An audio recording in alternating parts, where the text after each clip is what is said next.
What's going on, everybody? It's Brandon. You might know me as Mothman on behalf of Run It Back at rib.gg, your one-stop shop for Valorant stats, event recaps, breaking news, analytics through our Discord channel, and of course, awesome interviews like the one I'm about to go down. It's been a while since I've gotten to do one, dealing with COVID and stuff, so it's an honor that my first one to get back in the swing of things is with none other than Trippy. Thanks for coming on, man. How you doing? I'm great, man. How are you? I'm doing awesome. I appreciate you coming Sweet. by. Well, let's get right Thank you for into it. having me, man. Oh, of course. Yeah, let's get right Yeah, into it. Start off the huge yeah, announcement you made, switching from a coaching role to the player role, looking for a team. I feel like congratulations are in order on, what you called a big risk. yeah. No, it definitely is a big risk. Financially, I guess, kind of career-wise as well. Not many. You don't really see, people switching from coach to player. You see more player to coach at the end of their kind of, player lifespan. But I haven't even had that, or I haven't even had the ability to even give it that shot yet. So I think I would be doing like a disservice to my younger self and kind of like how I feel right now if I didn't actually just go for it. Okay, yeah, I'm touching all over that later. We'll talk about that, but Yeah, yeah, I'm not sure if you remember, you spoke with someone here at Run It Back almost exactly a year ago. yeah, You talked about the games you're once involved in, kind of what brought you to Valorant, like losing your job to COVID, all the pre-phase clan stuff, and obviously a lot has happened since then. So I kind of want to touch on first, what led up to where you're at currently, starting with your time on phase. You were with the organization, when we last talked to you, and you were there for yeah. quite a while. hmm It was started in November 2020, correct? I think even kind of beyond that, actually, Okay. I had been, I think when I originally started, I guess helping them. I'm not exactly sure what month because I had been helping them out Okay. without any pay or anything before I was an analyst for quite a while. Oh, So I'm not exactly sure. So even beyond that, okay. So even yeah, longer than some of us might yeah, think. So, yeah, after your departure recently, it looked like there's nothing but good things to be said on both sides. yeah. You thanked them, they thanked you. So just kind of tell me about your time with FaZe since the last time we talked. The organization as an analyst, a coach, moving through the different roster iterations, the Yeah, ups and downs in terms of results. Just kind of lay it all out no, there. for sure.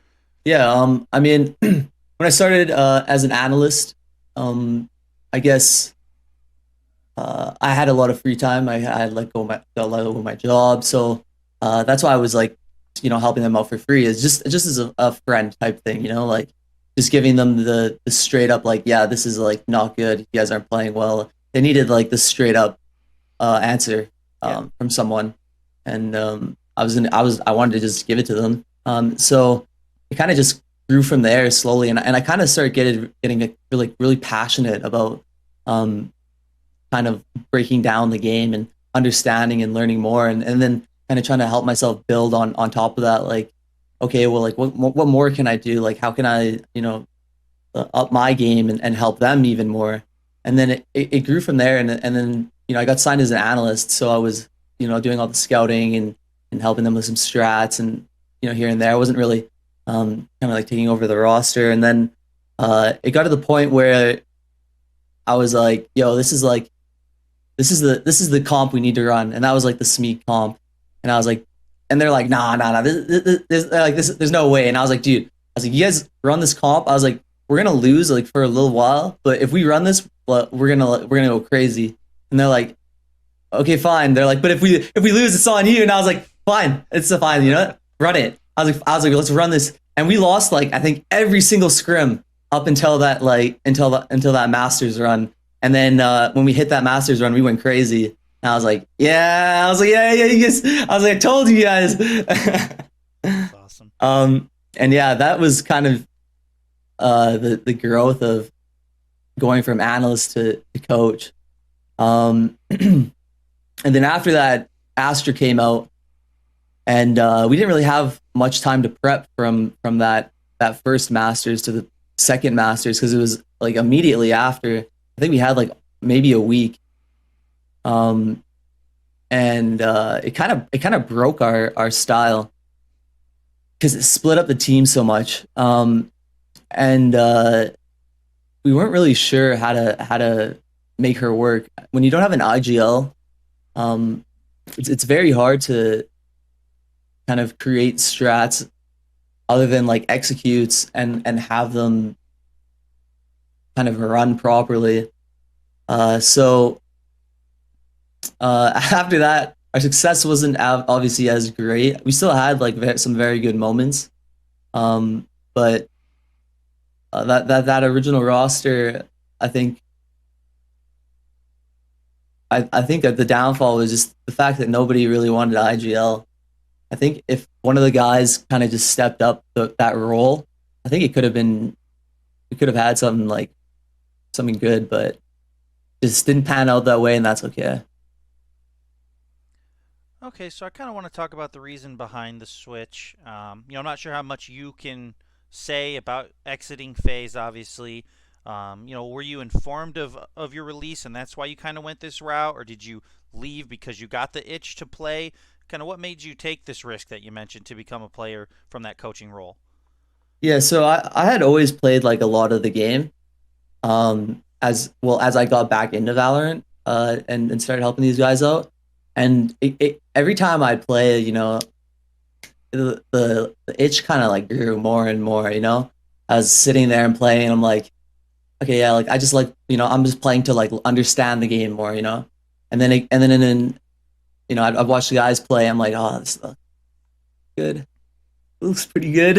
But like he's like, I still like love helping them out. Like I still like love coaching and seeing the development of the team, development of myself as a coach, and like it's still all good. And then a little more, a little more, a little more, and then Yeah. this year I'm like sitting and I'm like,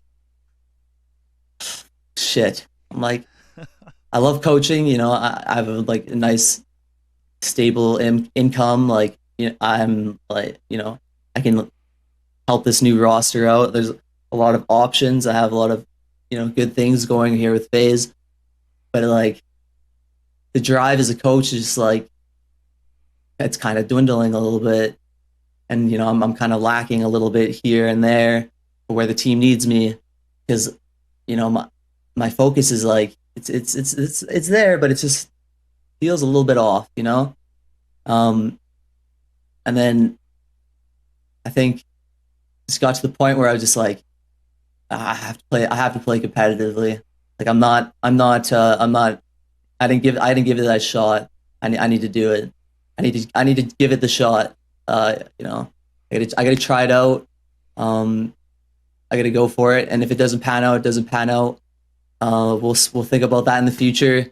I gotta deal with this right now because the time is now, and I think it's still early on ish in Valorant enough that I can inject myself in that eco space.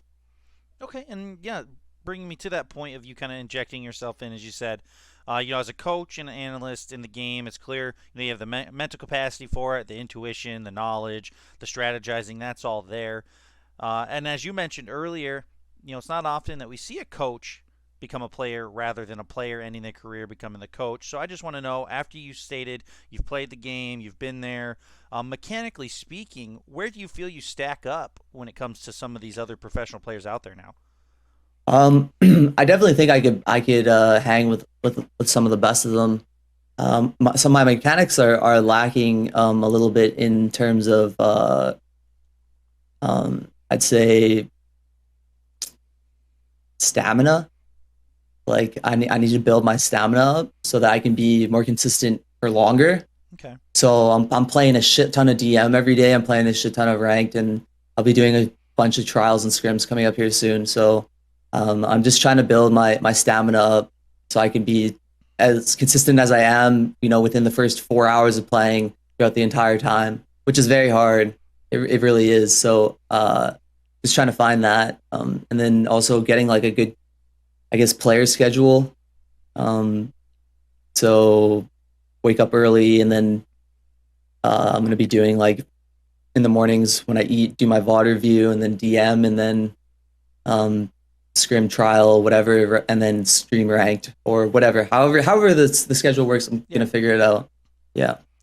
Okay, well, you mentioned in your twit longer, you're looking to slot in as IGL, a Yeah. couple of different agent roles that you're comfortable with. What would be the perfect scenario for you when it comes to finding a team? Um, so I'm not really too picky, but um, in terms of a perfect world scenario, uh, it would be me slotting in four other guys already uh, with team chemistry, and I'm really good at kind of understanding, you know, where I should fit into a team. I just need to get to know the roster and how they play. So, perfect world, you got four guys. I plug in, and I'm ready to go with those guys. Okay, well, it's clear that you're pretty adamant about making it as a player. But what kind of situation or offer, if there is any at all, would have to come your way for you to kind of just shrug and say, "Okay, sure, I'll join as a coach or an analyst again"? Yeah, yeah. I think it would have to be something fairly significant with a well-established team. Um, I'm trying to think because my mindset is already kind of once I get on a path, I don't really like to think about the what ifs. Yeah. But if it would have to be a fairly significant offer, and it would have to be an offer where I'm moving to a new place and the entire team is there, and I'm coaching in person with them, and we have the entire group together because honestly, the coaching online is, especially with how some of these younger kids are, it's pretty difficult Yeah, I to can keep their imagine. attention Yeah. for the beginning of review for the first hour and a half or whatever, and then you have their scrims, and then right after you got to do more review, and then after you're kind of doing server work, and it's a lot for some of these younger guys to keep their attention the entire time and actually be productive. And even myself, especially if it's not even in person, like it's very hard to have a full attention all the time for that long by yourself. You know, yeah. I mean that would probably have to be my needs.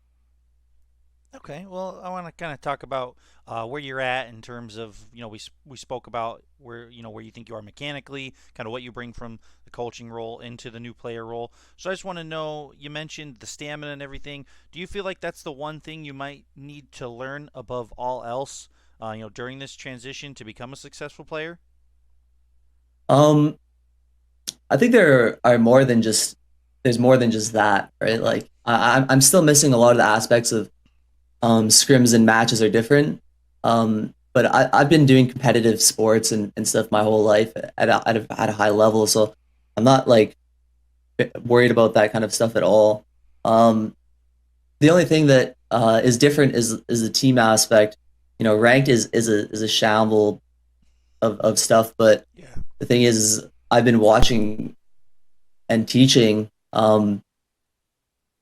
proper team play for for well over a year now. I understand what's good and what's bad in certain situations.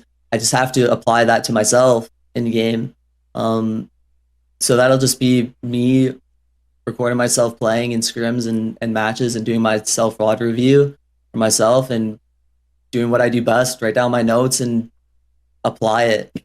So I think it's more than just stamina. That's just one thing that I noticed for myself right now. That's pretty big. Is that I'm lacking that stamina aspect.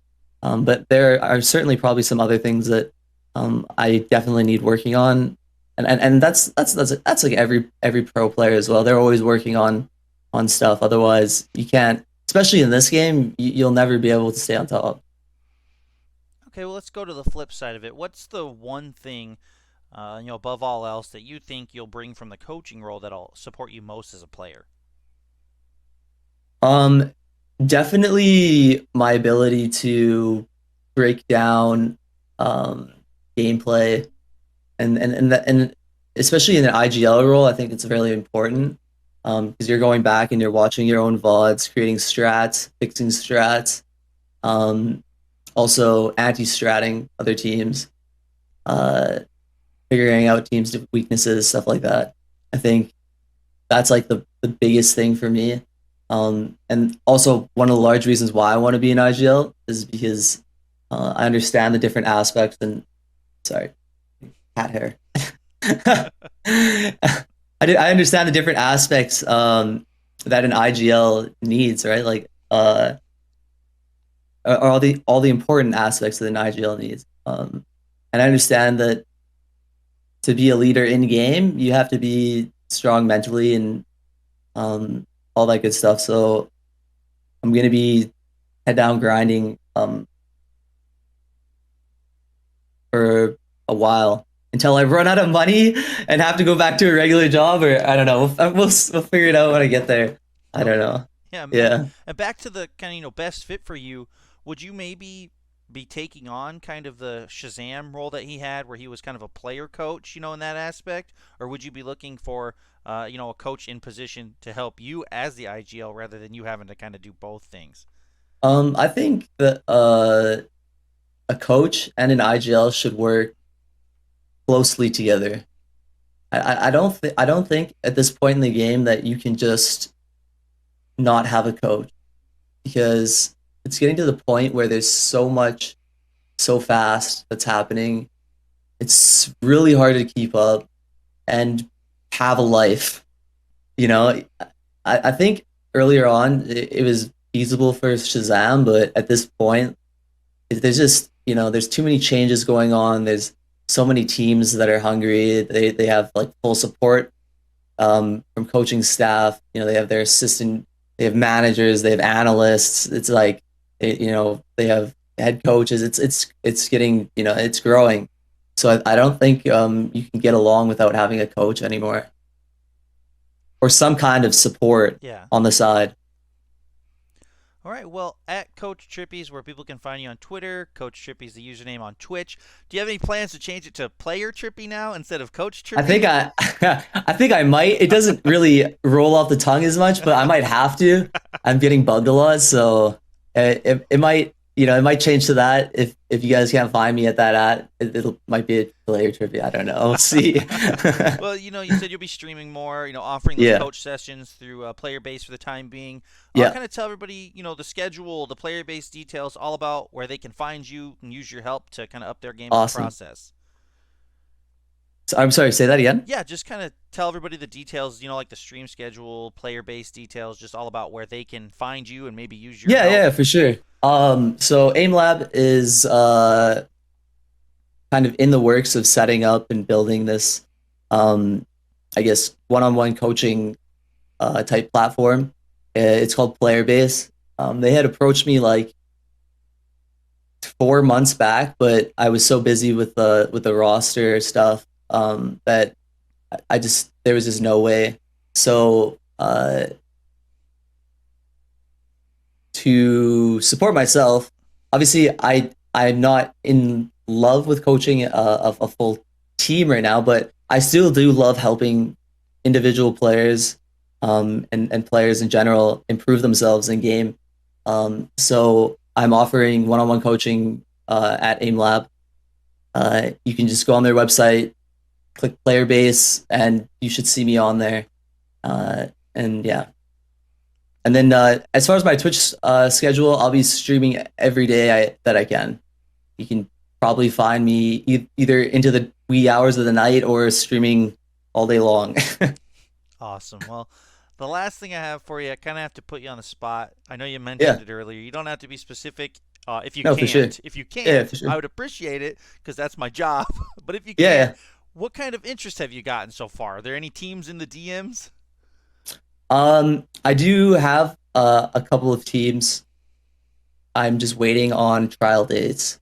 Okay. So because I kind of came in a little bit late, teams have already scheduled a bunch of trials. So I'm waiting about a weekish till Okay. I start my trials, I guess. And I also am creating a team in the meantime with some good players. Okay. Can you go into any further detail than that? Uh, so the team, yeah, you know what? I'll give like the two player. I'll give two player names. Um, yeah. So it'll we haven't fully finalized anything, but it'll be me and Jammies, and then we have like a young guy, Okeanos, which is like our Okay. jet guy, a Okay. little jet guy, and then we also have some other guys that we're talking to, but haven't really solidified it yet. So I won't say names, but Okay. Well, we good. will see where that goes. Well, I appreciate the scoops. I appreciate Yeah. it. We here at Run It Back, and myself personally, huge fans of Jammies. So that's awesome to Yeah. hear. Yeah. He's a good guy. Well, thank you so much for your time. That's all I had. I appreciate you answering the questions, kind of giving us the details on how everything went down from your transition from a coach to a player. It's awesome to hear, and I just want to wish you the best of luck, man. Dude, thank you so much for the interview. I appreciate it. I hope you have a great day. Awesome. Thanks, man. Take care. Yeah.